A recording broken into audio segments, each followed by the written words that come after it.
trying to do more than one thing at once, the first thing that the brain will try to do is it will try to delegate one of the tasks to the survival bit of the brain, i.e. the automatic part of the brain.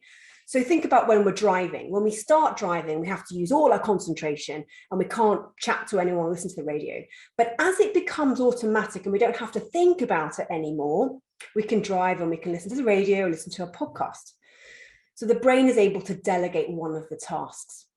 But in the second example, you had to think about both tasks. So in that situation, the brain has to switch very quickly between two tasks. That's what we were simulating there. And when it does that, it has to do two things. The first thing it has to do is goal switching. So imagine you're preparing a presentation and an email pops up. Your brain now does a switch from preparing a presentation to reading the email. But it also does another thing. It does a thing called rule activation. So the rules for preparing a presentation, we have blue writing on a white background. The rules for reading an email, we read from left to right. Now, you're not even aware that your brain is doing this. These are background tasks, but that is taking up cognitive capacity. And experts have shown that this accounts for about a 40% reduction in output standard. Or to put it another way, there's a 40% increase in errors. So some of you may have seen that in the standard of your writing, or maybe sometimes there's some spelling mistakes that even crop up. Now transfer that to your workplace. If you're preparing a contract for your top client, you might just have missed a zero off your fee. Is that something that you want to do? But you also probably noticed that it took quite a bit longer. Now, the brain is fantastic at doing these background tasks, but it does take time to switch between the two, and it adds up. Experts have shown that this amounts to about 2 hours every day that we lose because we are multitasking. Do any of you feel like you have 2 hours spare every day? Or to put it another way, what could you achieve or what would you do with an extra 2 hours that you had every day? Just to add insult to injury, they've also done studies on routine multitaskers, people who make a habit of it. And let's face it, that's most of us, isn't it? So people who routinely multitask actually experience a degradation in their IQ. Now, a lot of us think that IQ is something we're born with, and we can't fix it. It's actually not true. It's very malleable, and it changes depending on how we use our brains and also how stressed or tired we are. And those that routinely multitask experience a decrease in their IQ by 10%. So not only have you produced a product which is 40% worse, it's taken you longer to do it, but apparently you're 10% more stupid, as if that wasn't bad enough. Fortunately, IQ is malleable, so we can get it back. It's not a fixed thing. And then the final piece of the puzzle is the stress. So some of you might have noticed it felt a little bit stressful.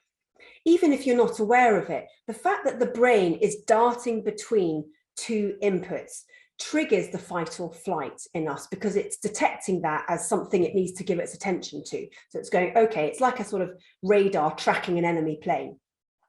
So it switches on our fight or flight that sits in the survival part of the brain. And when it does that, it prioritizes the information from there, and it kind of cuts out the information that comes from the rational part of the brain. And that part of the brain is responsible for emotion regulation, creativity, long-term memory, and problem solving. So that's why when you're feeling stressed, you forget the words, you can't think of it, or you can't think out of the box and you can't think rationally. Now that is what's going on when we're multitasking. So now your ability to handle a rapidly changing situation when a speaker goes sick, short notice, for example, your ability to handle that has just gone down simply because you are trying to do two things at once. So why do we do it? Why do we multitask? Well, because, we get away with it, don't we? The truth is, most of us get away with operating at about 60% and taking a little bit longer to do things. But what if the stakes are high? What if you've got a project that you really want to give your A game on? What if your career's riding on it? What if your life is riding on it? In my job, when I was flying my helicopter in Kabul with the bullets flying over my head, I didn't have a margin for error. I needed to be on my A game every time. And so we were trained for it. It was understood that distractions would be everywhere, whether that's noise, fear, confusion. Sometimes these distractions were artificially generated by our instructors in the training system, and they threw injects at us. So for a long time, I believed that we were being trained to multitask. But I subsequently made a discovery that changed the way that I view multitasking forever. I realized they weren't training us to multitask. They were training us to prioritize. Remember what my instructor said. He said, fly the aircraft. That was our mantra, because no matter what else was going on, flying the aircraft was always our top priority. There is no point in executing the perfect radio call if you've just flown your aircraft into a hill.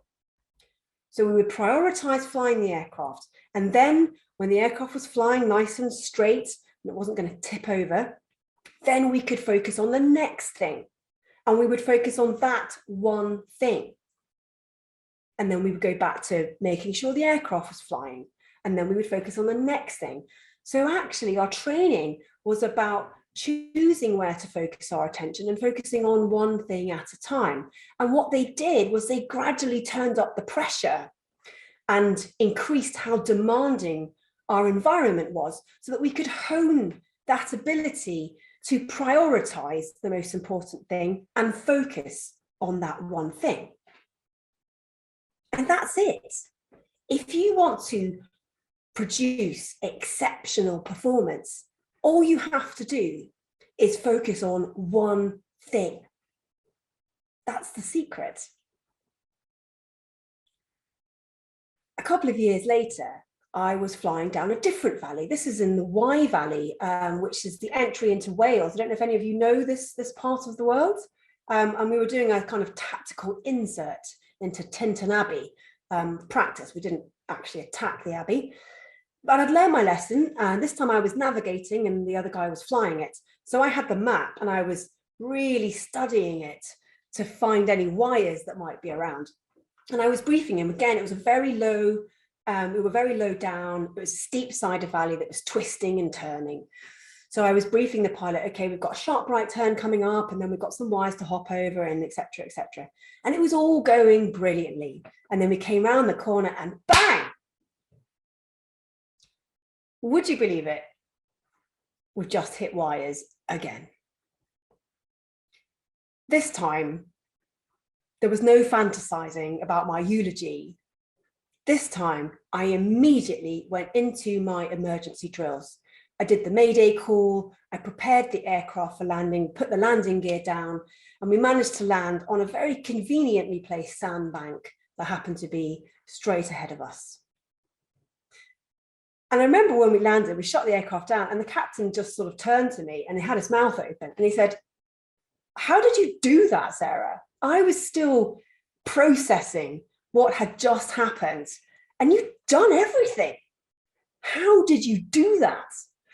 And I remember I was like shifting in my seat a bit and I just mumbled, well, I've kind of had some practice at this thing.